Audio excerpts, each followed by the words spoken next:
The myths and truths of living with diabetes. Diabetes often goes hand in hand with obesity and heart disease, and steps can be taken to prevent developing this illness. Other people develop diabetes as a result of another illness. Read the tips in this video to learn more about this disease, and how to live a normal life with diabetes.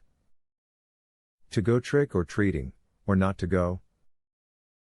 That is a very tough question for the parent of a diabetic child. The fact is that your child is never going to eat all that candy, or else they'll lapse into a coma. Instead, why not have a party at your house for all the kids in your neighborhood? When looking for a substitute for something sweet, make it yourself.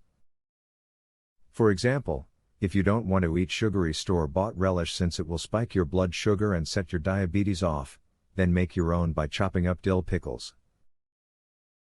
Need a replacement for ketchup? Try mixing pureed tomatoes and honey. Check your cholesterol level as well as blood pressure. If you have diabetes, blood sugar is not the only thing you need to keep an eye on. Diabetes can increase the likelihood of bad cholesterol being high in your blood, so you need to keep track of that, even if you're not eating fatty fried foods. Blood pressure can also be increased, leading to headaches, faintness, and even strokes. Buckwheat is an excellent choice to include in a diabetic diet. It can lower your blood glucose levels after a meal, keeping you from having a spike. You can eat buckwheat instead of rice, or enjoy soba noodles with your dinner. It's available at almost any grocery store and is sometimes known as kasha. It is important that you drink plenty of water each day if you have diabetes. Becoming dehydrated when you are diabetic can cause your blood sugar levels to go through the roof. The general rule of thumb is that you should drink 1 ounce of water for every 2.5 pounds of your body weight, each day. Get familiar with the glycemic index rating of foods to help gain better control of your diabetes. It is important to learn to recognize high glycemic foods like breads, fruit juices, cereals, pasta and rice.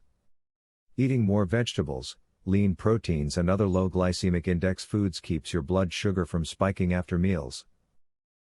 Conditions like gastroparesis can cause your stomach to empty itself of food more slowly than normal after you have eaten a meal. For diabetics, this can translate to unpredictable drops and spikes in blood glucose levels, which can then affect the way that you feel throughout the day. Consider speaking with your doctor about whether you should take your insulin later or sooner than the standard 45 minutes before a meal. Although diabetes calls for dietary restrictions and insulin injections, living with the disease does not have to negatively affect the quality of life. Remember the tips in this video if you or a loved one has been diagnosed with diabetes, or if you wish to prevent developing this disease. Discover how 93% reverse type 2 diabetes with this odd diet hack. Visit secretdiabeteshack.com. Learn how a dying grandpa was saved from diabetes by his grandson. Visit secretdiabeteshack.com. Breaking news. Uncover how a new root cause of diabetes that was discovered by scientists. Visit secretdiabeteshack.com to learn all of this, and more. Link in the description.